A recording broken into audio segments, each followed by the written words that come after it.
पेठवडजमध्ये संतापाचा उद्रेक. मुख्य नाल्यावरील त्या घनकचरा शेडमुळे पूरस्थितीचा धोका.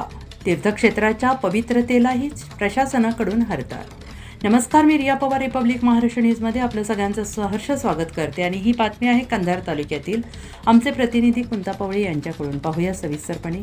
कंधार तालुक्यातील पेठवडज येथे विकास कामांच्या नावाखाली प्रशासकीय नियमांची ऐशी करण्यात आल्याचा धक्कादायक प्रकार समोर आलाय.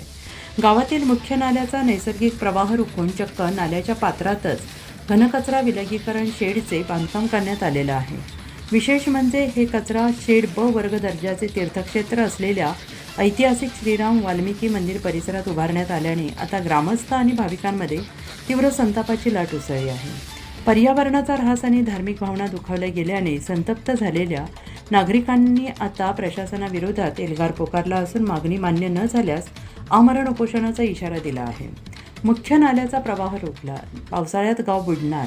पेठवडज गावाची भौगोलिक परिस्थिती पाहता पावसाळ्यातील गावातील परिसरातील पाण्याचा निचरा होण्यासाठी हा मुख्य नाला अत्यंत महत्त्वाचा मानला जातो. मात्र प्रशासनाने आणि संबंधित कंत्राटदारांनी कोणत्याही दूरदृष्टीशिवाय या नाल्याचा अगदी मध्यभागी काँक्रीटचे पक्के बांधकाम करून कचरा शेड उभे केले आहे. या बांधकामामुळे नाल्याची रुंदी कमालीची कमी झाली आहे. आगामी पावसाळ्यात जर मुसळधार पाऊस झाला तर नाल्याचे पाणी वाहून न जातात ते थेट पेठवडज गावात आणि शेजारील शेतांमध्ये शिरण्याची 100% शक्यता निर्माण झाली आहे. जीवित आणि वित्तहानीची भीती. यामुळे संपूर्ण गावाला पुराचा वेढा बसून मोठी जीवितहानी आणि वित्तहानी होण्याचा धोका स्थानिक नागरिकांनी वर्तवला आहे. श्रीराम वाल्मिकी मंदिराच्या पवित्रतेला धक्का. ज्या मंदिर परिसरात संपूर्ण पंचक्रोशीतील भाविक श्रद्धेने येतात त्या ब दर्जा लाभलेल्या तीर्थक्षेत्र श्रीराम वाल्मिकी मंदिर परिसराला आता कचराकुंडीचं स्वरूप आलं आहे. गावातील संपूर्ण ओला आणि सुका कचरा गोळा करून तो या शेडमध्ये आणून टाकला जातोय. त्यामुळे मंदिर परिसरात चौबाजूला दुर्गंधी पसरलेली आहे. पवित्र वातावरणात कचऱ्याचे साम्राज्य उभे राहिले आहे.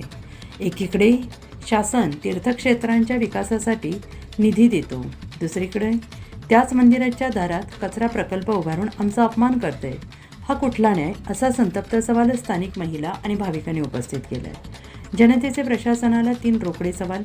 या गंभीर प्रकारामुळे पेठवडजच्या जागरूक नागरिकांनी प्रशासकीय अधिकाऱ्यांना धारेवर धरत खालील प्रश्न विचारले आहेत. पर्यावरणीय मंजुरी कुठे आहे? राष्ट्रीय हरित लवाद आणि शासकीय नियमानुसार कोणत्या नैसर्गिक जलप्रवाहात किंवा नाल्यात बांधकाम करण्यास सक्त मनाई आहे? मग या बांधकामाला प्रदूषण नियंत्रण मंडळ किंवा जलसंपदा विभागाने परवानगी दिली कशी? जागेची निवड कोणाच्या सुपीक डोक्यातून निघाली? घनकचरा व्यवस्थापन नियम 2016 नुसार कचरा डेपो हा मानवी वस्ती, जलस्रोत आणि धार्मिक स्थळांपासून दूर असणे बंधनकारक आहे. या नियमांना केराची टोपली का दाखवली गेली? दोषी अधिकाऱ्यांवर कारवाई कधी होणार? शासकीय निधीचा असा अयोग्य ठिकाणी वापर करून जनतेचा जीव धोक्यात घालणाऱ्या ग्रामसेवक, इंजिनियर आणि कंत्राटदारावर गुन्हे दाखल होणार का? न्याय द्या, नाहीतर आमरण उपोषण, नागरिकांचा इशारा. आणि या संपूर्ण प्रकरणाची वरिष्ठ पातळीवरून संयुक्त तांत्रिक चौकशी करण्यात यावी आणि हे वादग्रस्त घनकचरा शेड तातडीनं लोकवस्ती आणि मंदिरापासून दूर योग्य ठिकाणी हलवण्यात यावे, अशी लेखी मागणी ग्रामस्थांनी तालुका प्रशासनाकडे केली आहे. नागरिकांचा शेवटचा इशारा. आम्ही प्रशासनाला जागे करण्यासाठी सनदशीर मार्गाने दाद मागतोय. मात्र जर वेळेत हे बांधकाम पाडून कचरा शेड हटवलं नाही तर संविधानाने दिलेल्या अधिकारानुसार पेठवडजवासीय तहसील कार्यालयासमोर आमरण उपोषण आणि तीव्र जन आंदोलन छेडतील. या दरम्यान होणाऱ्या परिणामांना सर्वस्वी प्रशासन जबाबदार असेल. आता हाच प्रश्न उरतो की AC केबिनमध्ये बसून कागदावर विकास आराखडे तयार करणारे अधिकारी पेठवडजच्या जनतेचा हा आक्रोश ऐकणार का, की एखाद्या मोठ्या दुर्घटनेची वाट पाहणार? असेच बातम्यांचे अपडेट्स पाहण्यासाठी पाहत रहा रिपब्लिक महाराष्ट्र न्यूज लाईव्ह.